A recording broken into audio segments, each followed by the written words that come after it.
subliminally or consciously, alam niyo nang may mga maling grid coordinates. That was the first time, you know, when I first learned na talagang merong mga nasubmit sa sumbong sa Pangulo na maling grid coordinates, you know, my investigator's mind, no? Kaya unang naisip ko Secretary, bakit kayo nakapagsalita noon na mali yung grid coordinates namin when in fact we did not rely on the sumbong sa Pangulo grid coordinates. We relied on the DPWH grid coordinates and people on the ground.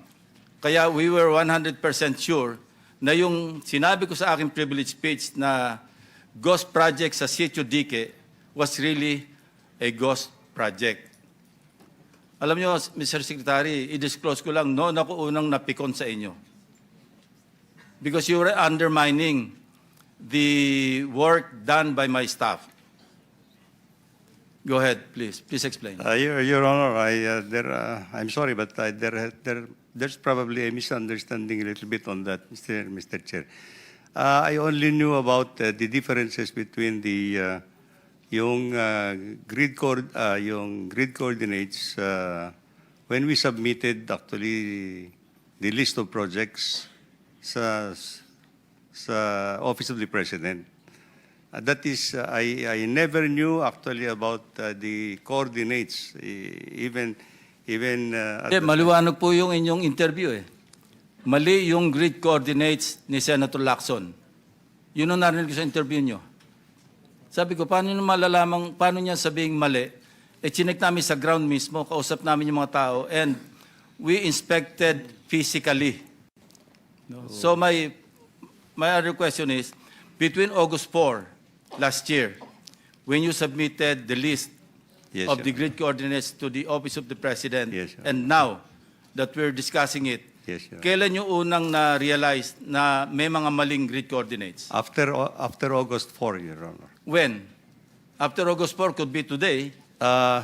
Well, I think a few weeks after when I already been able to validate actually yung existence of the ghost projects in Bulacan First Engineering. Who informed you na mayroong mali? The Regional Office of Region 3, Your Honor. Hindi kayo nasabihan ni Undersecretary Bernardo na mali po, sir, yung ating nasubmit? Hindi po for that particular area, Your Honor. No. We did not discuss. All over, no? All over. We did not discuss actually coordinates at that time, Your Honor. Undersecretary Bernardo? We did not discuss the coordinates actually at that time. It's only the presence of the potential. I want to hear from Undersecretary Bernardo because in one of our private conversations, na-take up niya yan Nasabi na sa inyo na mali po, sir, yung ating na-submit. When was that? Mr. Chair, basta naalala ko lang po noon is that when I talked to one of my, especially Region 4B, during that time, because there were issues in Region 4B that I think hindi naman po ghost talaga. So, ang ginawa ko po doon, with the Director, Gerald Pacana, na hindi ko po makausap noon, ay naalala ko po noon, kinausap ko si Engineer Altea at saka si Ruben Santos, na sabi ko, paliwanag nyo na kay Secretary yan dun sa yung sitwasyon natin na baka mali yung mga coordinates. Kasi ang pinag-iisipan po namin is that, although alam po naman ng taga-DPWH to, the late Undersecretary Cabral made the submission to the PMS. I think she directly submitted that to the PMS. Meron po siyang kausap doon.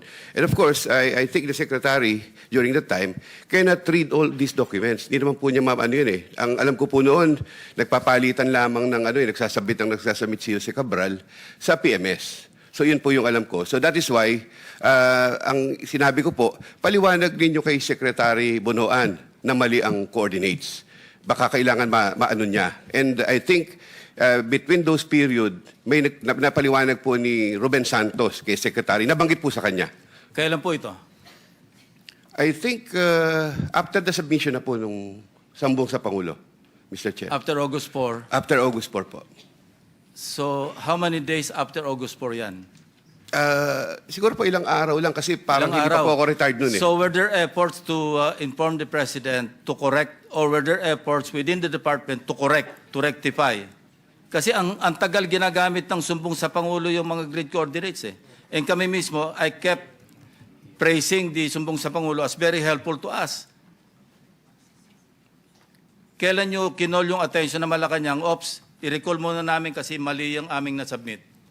Were there efforts in that regard? Yes, as I recall, Mr. Chair, Your Honor, I think when I reported to the President the presence of the ghost projects in Bulacan First Engineering District, after I have validated it personally, 2 weeks after siguro po yun, 2 weeks after August 4, 2 weeks after August 4 po Yeah. nung kwan dito, and I told the President that as I learned from our staff noon na po, nung pinag-uusapan na natin yan, that they were telling me that there seems to be some differences between the MIPS coordinates and the ASISTEC coordinates. So I told the President that there are certain differences between the coordinates submitted in this Sumbong to Pangulo. Thank you. The Senate President is recognized. Thank you, Mr. Chairman. Well, I was really going to ask the Department of Justice 1 or 2 questions, but before that, a concern was brought to my attention. You mentioned August 4, but August 3, former Secretary Bonoan, Engineer Bonoan, Yusek Alcantara reported to you the existence of ghost projects, which was admitted to him by Bryce Hernandez. You reported this to the President, who eventually, I understand, went to the site. So, did you validate this? How did you validate the report of Yusek Alcantara? I went to the site. DE? No, I'm sorry. District Engineer Alcantara. Your Honor, I went to the site myself, together with people from the regional office, and they pointed it out to me, the location where they claim it's already a project that was completed.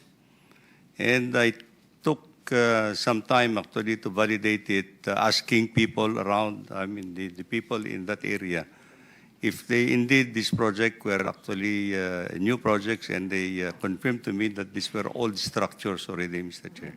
So that was when you reported it to the President? Yes, Mr. Chair. And he went to the site? Yes, Mr. Chair. Have cases been filed for these three ghost projects?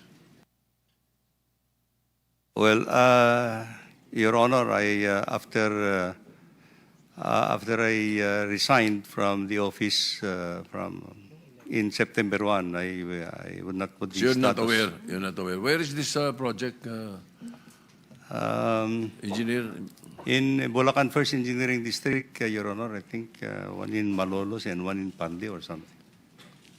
There was and also, I don't know if you're aware, but there was a case filed over the Nauhan Mindoro Ghost Project. You're aware of this? Yes, this is Yes. in Oriental Mindoro, Your Honor. Yes, yes, I think so. And according to the report, the list of the accused is not complete. Are you aware of that, or is the DOJ aware of that? There are certain members of the DBM that should have been included, but they are not included in these cases filed. Can you enlighten us, Secretary Bida? Okay. In the case of the Nauhan project, Your Honors, this matter was investigated by the Office of the Ombudsman, and similarly, the preliminary investigation was also conducted. The same is not visible to the Department of Justice, Your Honor. So it should be the Ombudsman that we should pose this question. Is that what you're saying? The information may be available to the Office of the Ombudsman, Your Honor. All right. Now for the DOJ, I'm not going to take much of the time, Mr. Chairman. What do we do with the with the personalities that are under our custody when I've heard that you now have under your witness protection program, or accepting pala, Roberto Bernardo, Harry Alcantara, Gerald Opalencia, and Sally Santos. What do we do now, Mr. Secretary?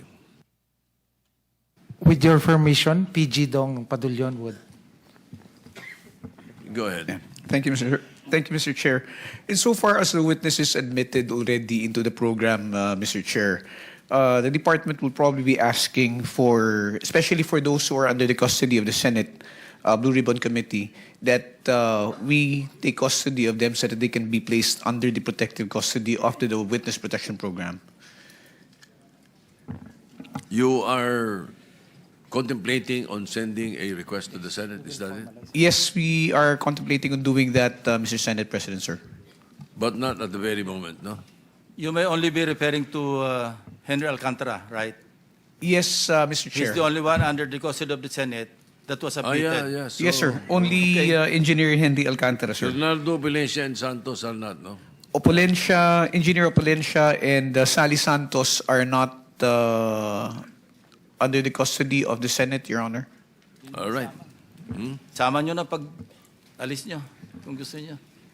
See, If we will be granted the by chairman, the the... chairman is already agreeing, you know. I don't think anyone else would Yeah, if would the chair of the Senate Blue Ribbon Committee so desires, sir, then we will take the necessary or appropriate action to take him into our custody.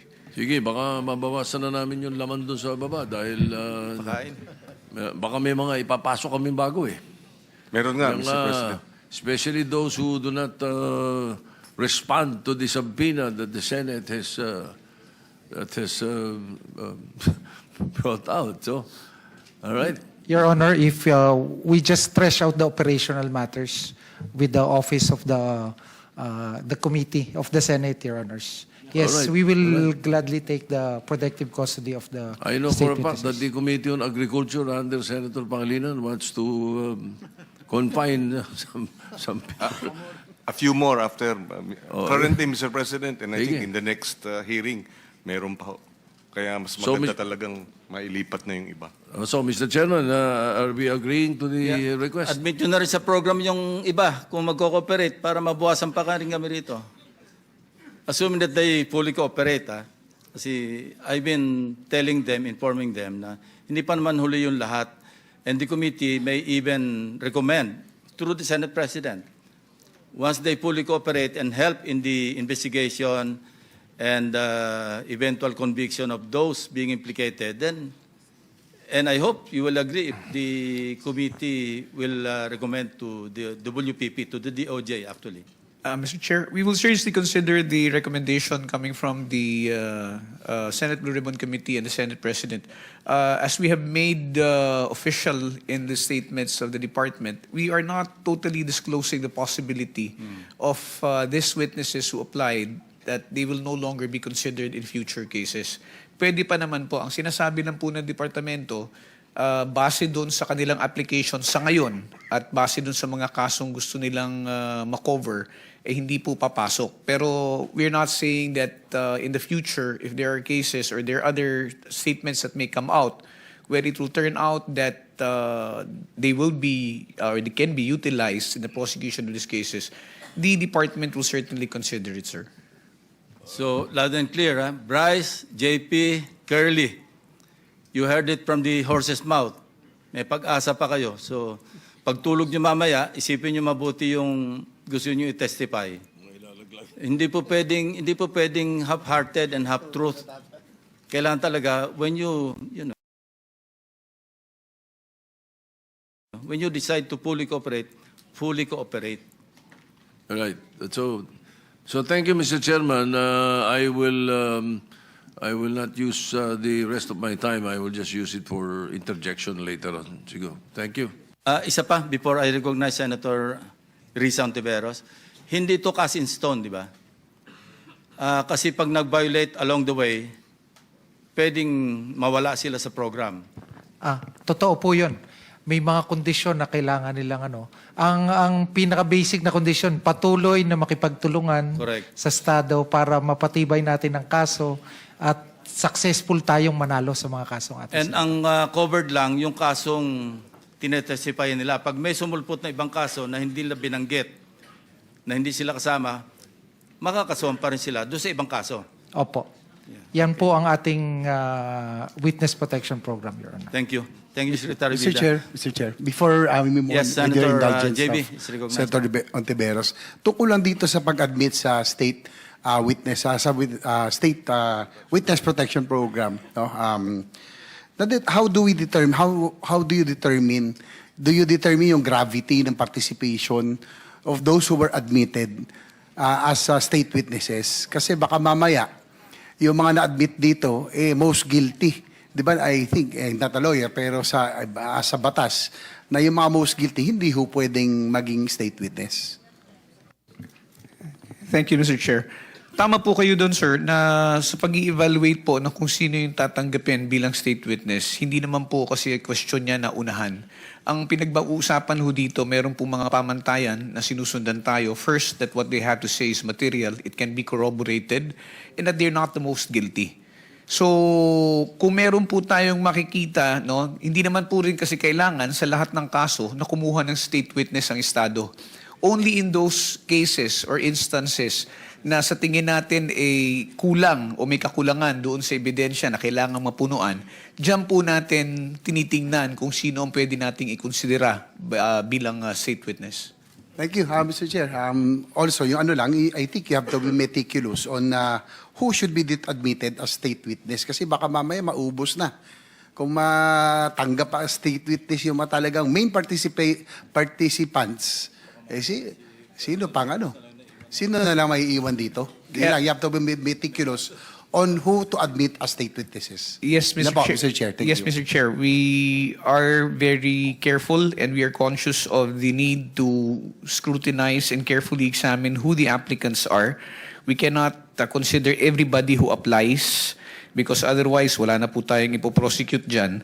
Pero ang titiyakin po namin is that bago po kami kumuha ng state witness under the Witness Protection Program, ito po ay makakatulong po doon sa kasong isasampa natin. At bilang parang safety net, dito po sa mga natanggap, binanggit na nga po kanina ni Secretary Vida na hindi naman po sa lahat ng pagkakataon covered nito lahat ng kaso. It only refers to the cases which are covered and mentioned in the Memorandum of Agreement.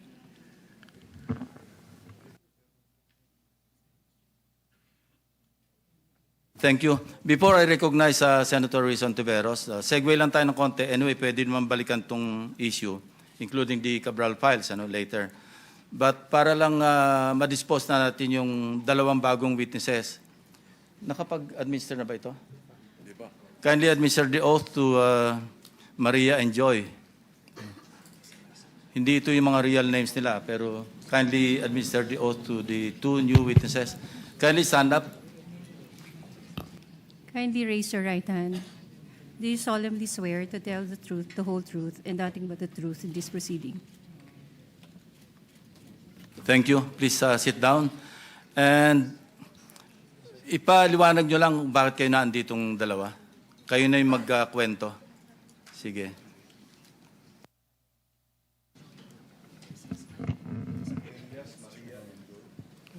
Good afternoon po. We have their real names. Nandiyan naman sa invitation. Thank you. Okay, so we are working for our boss, Rico Ocampo, who was the previous tenant of 30 Tamarind at Forbes Park. 30 Tamarind South Forbes. South Forbes, Yeah. sir. Kayo yung mga staff ni Mr. Rico Ocampo. Kami po, yes po, office staff po ni Yeah. Sir. Na siya yung tenant doon sa bahay na naibenta noong April 2023. Go ahead. That is Continue. correct, Your Honor. And then, during that time, January 29, we were CC'd sa email sa boss namin that we are being evicted January 31 at 3 p.m. Dapat nakalabas na kami ng place. Unfortunately, Sa sobrang dami po ng gamit, we weren't able to comply with their deadline.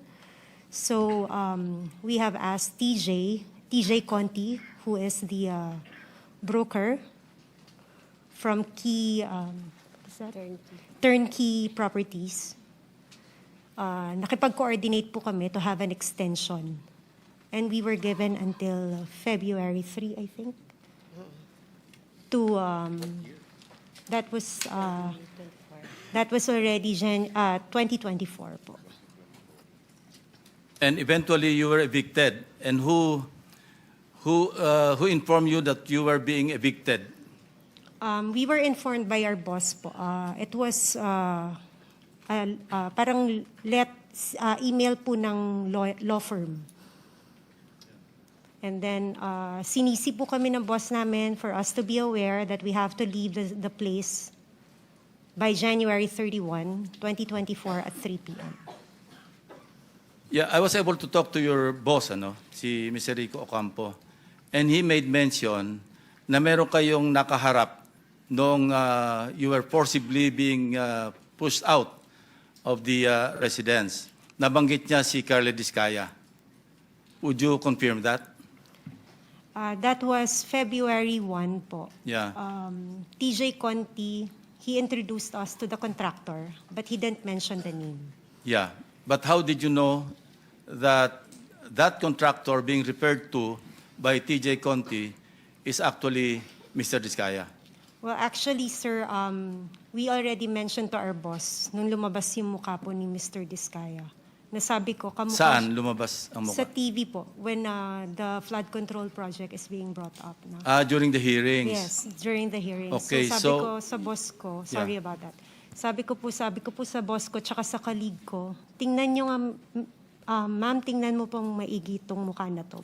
Hindi ba ito yung contractor na pinakilala sa atin ni TJ Conti?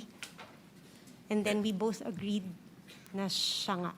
And he was physically there. He was physically there. How long did you talk to Mr. Discaya? It's less than 5 minutes po, pero kasi natandaan namin siya because he was the one manning the people na sinabihan pa na tulungan kami para mapabilis yung pag-move out namin. Kindly narrate the conversation that took place between you and Mr. Discaya at that point in time. Okay. During February 1 po, it was just a short introduction by TJ Conti. He mentioned that he is the contractor.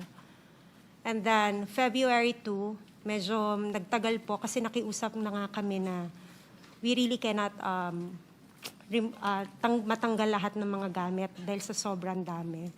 And he also mentioned to us na contractor ako dito eh.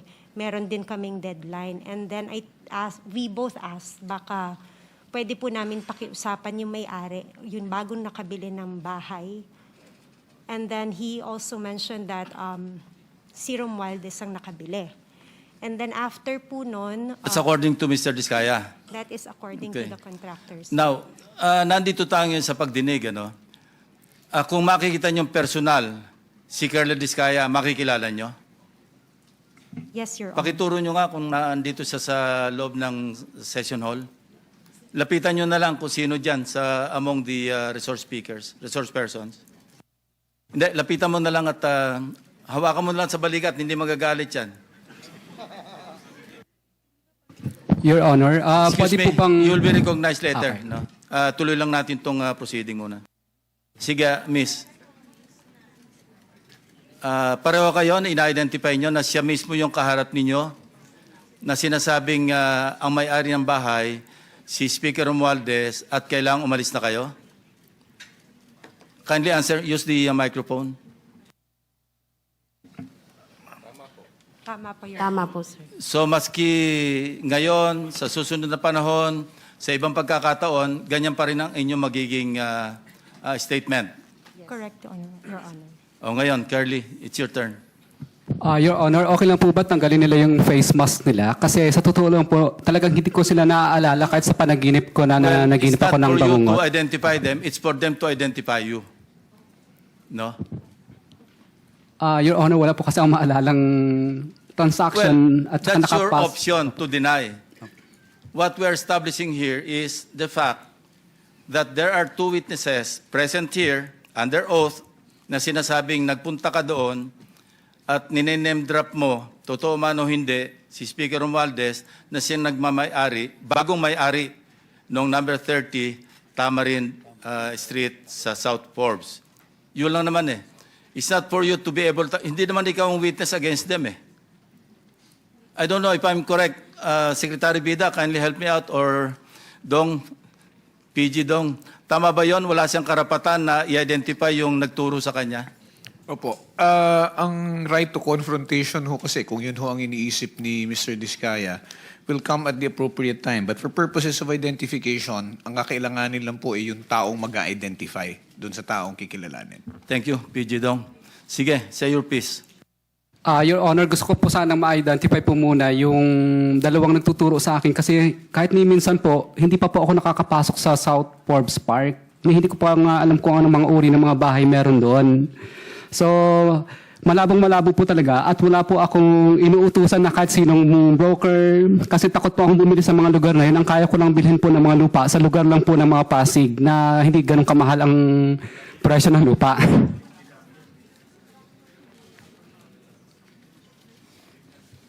Hindi ko naman sasabing bumili ka eh. Hindi naman yan sinasabi, ikaw ang bumili. Anyway, that's it, ano? Ang sabi, Mr. Chairman, contractor daw. Ikaw daw ang contractor. Yun ang sabi. Hindi sinabing ikaw ang bibili. Your Honor, hindi pa po kami nakakapasok sa South Forbes Park. Settled na yan. Isang beses. Opo. They pointed to you, they identified you, and you are denying. Period. Mr. Chair, follow-up Yes, question. Senator Risa. Salamat, Mr. Chair.